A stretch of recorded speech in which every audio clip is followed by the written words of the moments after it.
PNG's operating system was messed up in 1995 with the reforms that came under the leadership of Sir Julius Chen. Unfortunately, at the time, I think Sir J was ill-advised. I'll give you just one quick example of how PNG got messed up. Now, right now, you have members of parliament who are wearing three hats, who are governing over three tiers of government, and that's very it makes them become very ineffective. They become very inefficient. They are all over the place. They become ineffective at all levels. And I'll tell you why the problem came in 1995 with the reforms, with the new organic law on provincial governments and local level governments. Previously, you had the organic law on provincial governments, and what was allowed, that law was created in 1976, First Amendment, or one of the earliest amendments to the Constitution. And the problem with, or not the problem, the main feature of the previous provincial government system was that provinces had, there was a clear separation between provincial governments and the national government.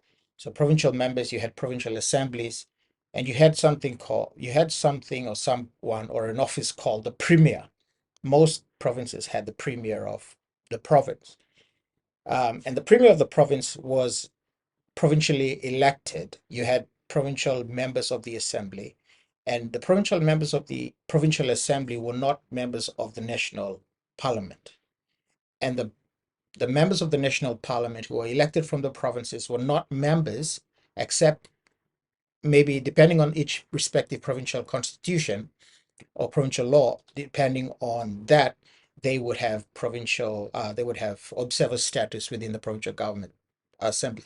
So the problem now, or 1995, when the reforms happened, now you had a provincial member from the province who was in the national parliament, and then you had the premier who was the head of the provincial government, and he was, like, you could say, he was the prime minister of the province. He was the prime minister of the province. The provincial member to the national parliament was a representative that just became a voice in the national government, in the national parliament. So he advocated for laws, he advocated for whatever, but he didn't run the province. The province was run by the provincial assembly and the premier. And the people in the province would assess the performance of the provincial government based on the developments that were happening in the province. All right. And if the local member at the district level was not performing, it meant they didn't have development at the local district, so they would vote him out. Provincial members, because they had that autonomy from the provincial government, they were able to do stuff in their province very effectively.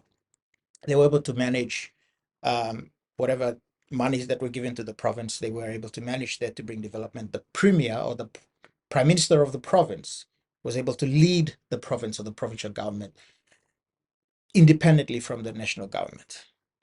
After the reforms, you have, so before reforms, you had the premier as the head of the province, and then you had the provincial member as a representative to the national government. After the reforms in 1995, these two offices became one, and they became the governor's office.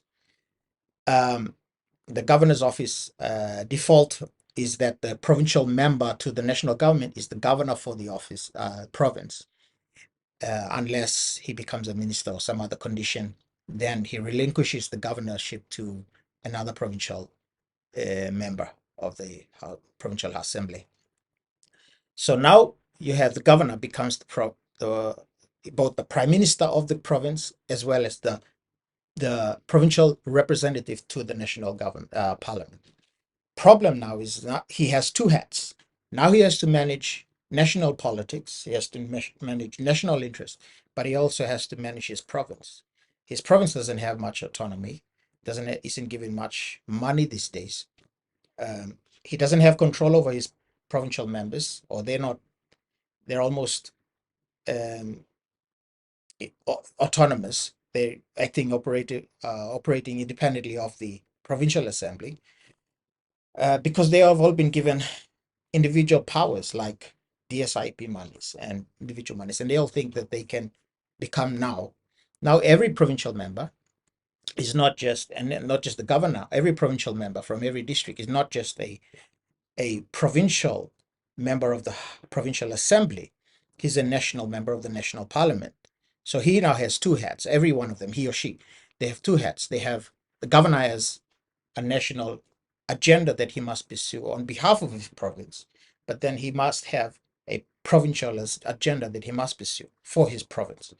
But his problem is he has to now navigate both national politics and provincial politics. So he has national, he's part of a national political party that he must align himself to that agenda. He's now also concerned that he has provincial constituents who are watching him, and every person in the province, they don't assess their provincial members by what they do nationally.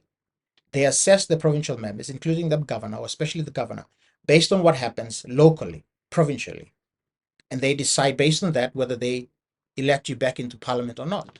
So the governor has, and all the other members, but I'll just talk about the governor, so because it's simpler.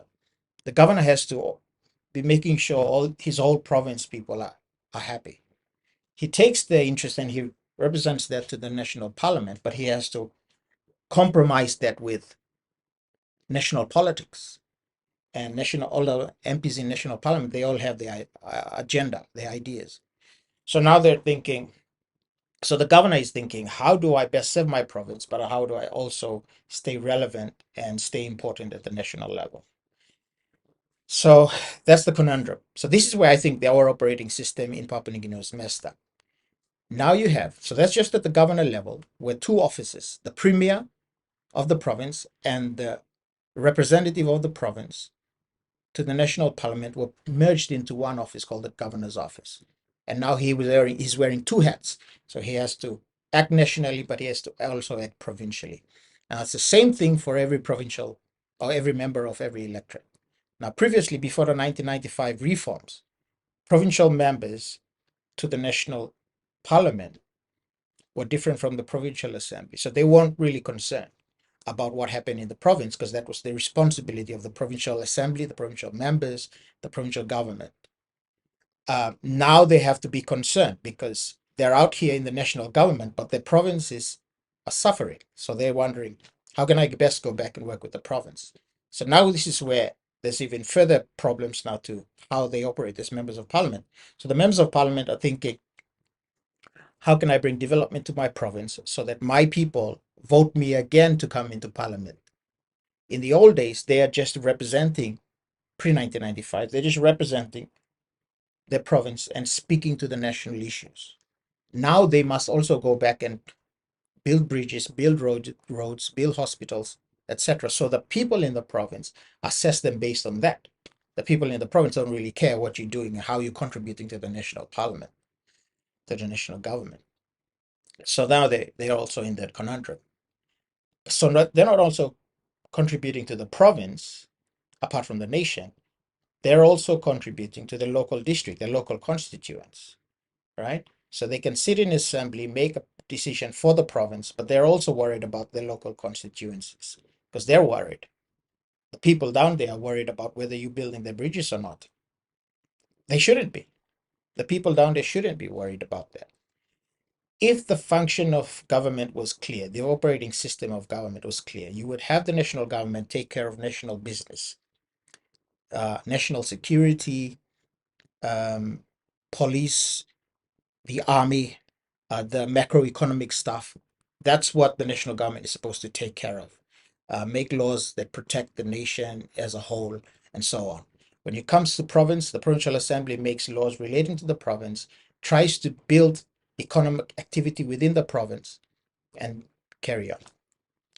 Local MPs at the district constituent level, they're supposed to be concerned with just building bridges, making sure the law and order at the local area is good. The people are safe. The people are able to get to the markets, the schools, the stores, whatever. But now you have members of parliament who are concerned about all three tiers or levels of issues in the country, and they become ineffective at all of them.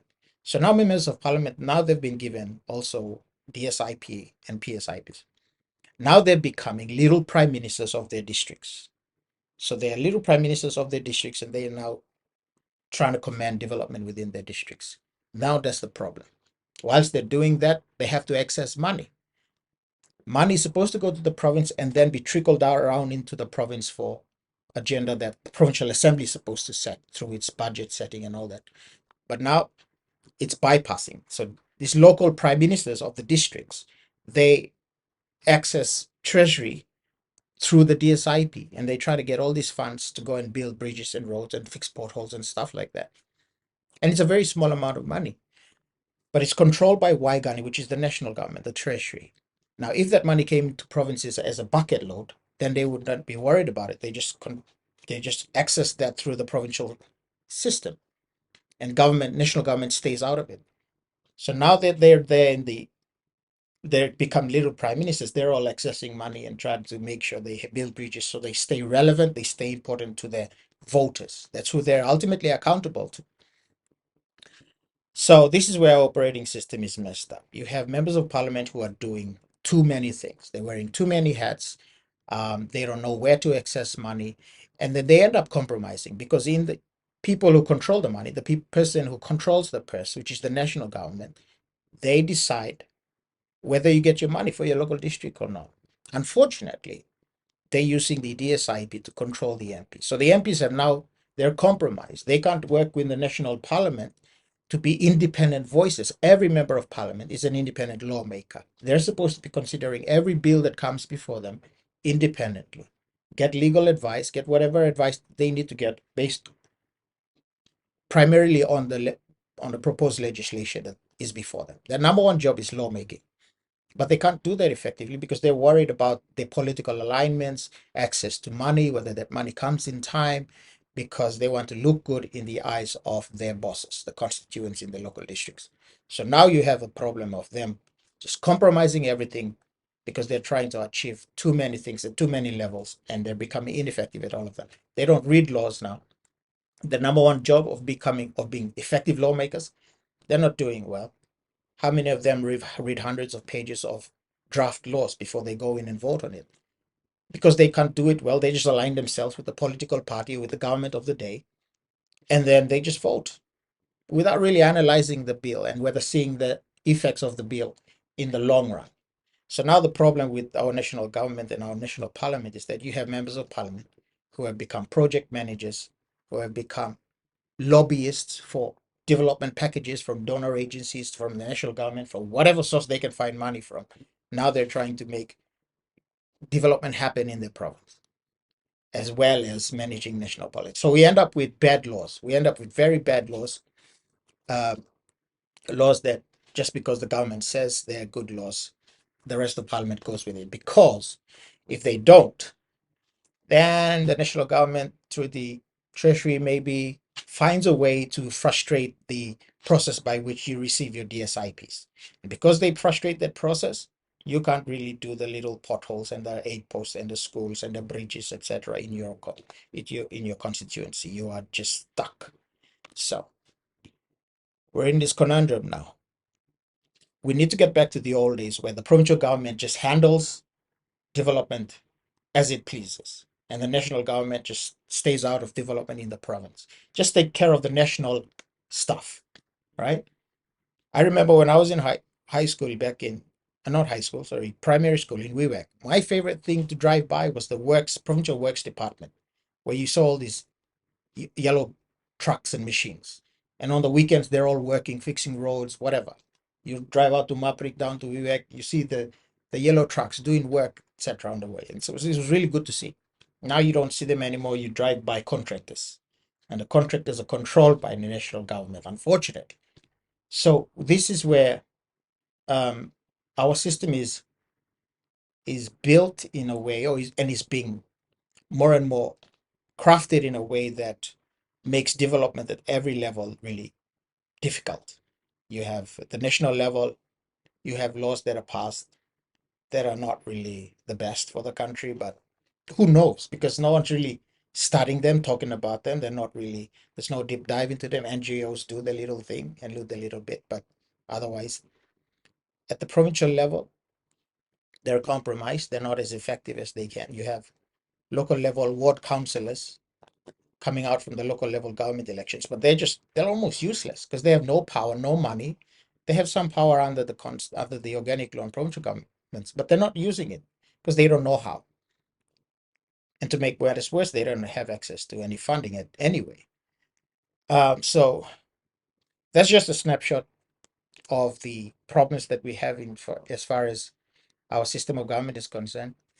I hope that we get back to the stage where provinces are left to just develop themselves, just drive their own development agenda, and the national parliamentarians are just doing national laws and doing national policy, and not really worried, not being worried about whether they get elected back based on whether the province is developed or the district is developing. So that's currently my take on where we are in terms of our development and our provincial government system, national government system. You'll notice right now there's a problem with there's an absence. There's no real provincial government. There's no real provincial government. You have, and you notice this. It's very clear in the elections. You have a national election, and then you have local level government elections. Now, where is the provincial election? All right, so that's where in the old days, provincial elections, all the local constituent presidents, council, ward members, they became members of the provincial assembly. Now you just elect the national members from your district, and they become the provincial members, and it's too many hats to wear. So there's a glitch in our system that I think we should look towards reforming. I think there's already been some discussion around that, but I hope that we will really look at this. We need to allow our members of parliament to really function to the best of their ability, to the number one function, which is lawmaking. Once they become project managers and lobbyists for funding, they become ineffective. They have to compromise. They have to do all sorts of silly things. All right. Well, that's my take on, let's call it, the glitch in the system, in the operating system of Papua New Guinea. All right. Thank you for watching. Subscribe and follow this page for more useful content.